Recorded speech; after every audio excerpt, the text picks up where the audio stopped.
मलाई कस्तो लाग्छ भन्दा अहिले काठमाडौँमा जात्रा चलिरहेछ, एकदम महत्त्वपूर्ण जात्रा। मेरो साथीहरू त्यही जात्रामा स्वयंसेवक भइरहेछ। रवि दाइले अस्ति 18 गते जनयात्रा घोषणा गरे, उता जात्रा चलिरहेछ, मलाई चाहिँ यात्रामा पठाइदिनु भयो उहाँले।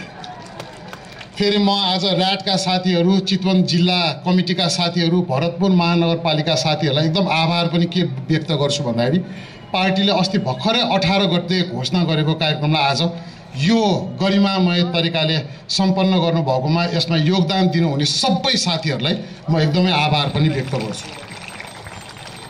अहिलेको राजनीतिक परिस्थिति राम्रो छैन। उहाँहरूले के भन्ठान राख्नु भएको छ भन्दाखेरि उहाँहरूले झुक्काइरहेको हामी झुकिरहेछ भन्ठान राख्नु भएको छ, तर सबै कुरा जगजाहेर छर्लङ्गै छ। उहाँहरूले हामीलाई गाड्न खोज्नु भएको छ, लहट्नु भएको छ, काल कोठरीमा राख्न खोज्नु भएको छ, तर उहाँहरूले के बिर्सिनु भएको छ भन्दा फलाम पनि त तताएपछि पिटेपट्टि नै के बन्छ त भन्दा तलवार बन्छ भन्ने कुरा उहाँहरूले बिर्सिराख्नु भएको छ। उहाँहरूले त्यो काल कोठरीमा हामीलाई थुन्न खोज्दाखेरि कल्पवृक्षको बिउ बनेर हामी फैलाउँछौँ भन्ने कुरा उहाँहरूले बिर्सिराख्नु भएको छ र हामी फैलाउँछौँ पनि। अहिले राजनीतिक परिस्थिति मात्र होइन, आर्थिक स्थिति पनि राम्रो छैन। धन्न चितवनका देवदेवीहरू, देवभूमिका बासिन्दाहरू, मेहनती किसान पनि हुनुहुन्छ र देशलाई अन्न पनि दिइराख्नु भएको छ, खाना पनि दिइराख्नु भएको छ। तर अहिले देशको स्थिति हेर्नुभयो भने मुख्य सहरहरूमा अहिले पसलहरूमा व्यापार छैन।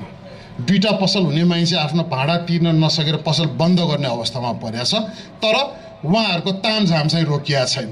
अनि कसरी यो कुराहरू तपाईँको सान्दर्भिक हुनसक्छ भन्ने कुरा पनि म तपाईँलाई जानकारी गराउन चाहन्छु।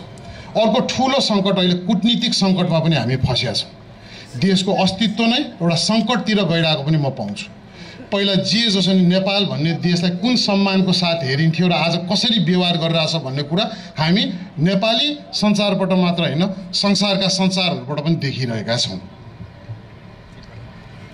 मलाई थाहा छ आजको यो कार्यक्रम हामी सबैलाई मनमा अमिलो भएर भएको छ। हिजो भर्खरै रवि दाइसँग कुरा गर्दाखेरि बिहान मलाई फोनमा भन्नुभएको थियो अलिअलि गाह्रो अप्ठ्यारो भइरहेछ, पार्टीभित्रको पनि मैले मिलाउनु पर्नेछ, तर तिमी मजाले जनयात्राको तयारी गर्नु, केही धन्न मान्नु पर्दैन, तिमी अगाडि बढ भनेर भन्नुभएको थियो। साँझ गजुरीसम्म आइपुग्दाखेरि जुन खालको खबर सुन्यौँ त्यतिखेर मनै अमिलो भएको छ।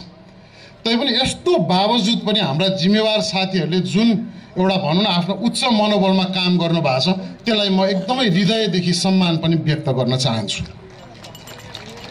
अहिले देवघाटको कुराहरू आउँदा मलाई एउटा कुरा असाध्यै गर्व लाग्छ। मैले त्यतिखेर पनि उपनिर्वाचनमा भनेको थिएँ, प्रयागराजमा 1000 चोटि नुहाएको बराबर चाहिँ एकचोटि देवघाटमा नुहायो भने चाहिँ त्यति पवित्र हुन्छ भन्ने कुराहरू बाहिर आइरहेछ र हामी आज त्यो भूमिबाट हाम्रो जनयात्रा सुरु गर्दैछौँ।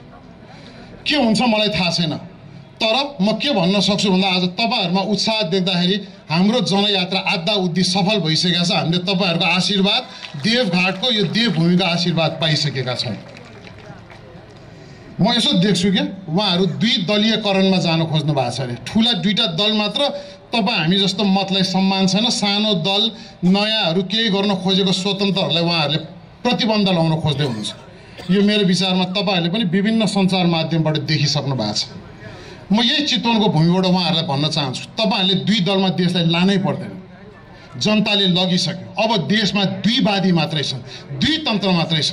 एउटा लुटतन्त्रवादी छ, एउटा लोकतन्त्रवादी छ भन्ने कुरा पनि म उहाँहरूलाई यहीँबाट घोषणा गर्न चाहन्छु। सो उहाँहरूले दुई दलीय हिसाबले त्यो सत्ता कब्जा गर्ने भनेर सोचिराख्नु पर्दैन। अब देशमा दुई धार मात्र बाँकी हुन्छ, एउटा लुटतन्त्र, एउटा लोकतन्त्रको। र त्यतिखेर समयले परीक्षा लिनेछ को लुटतन्त्रको कित्तामा उभिन्छन् र को लोकतन्त्रको कित्तामा उभिन्छन् भन्ने कुरा त्यो समयले देखाउनेछ।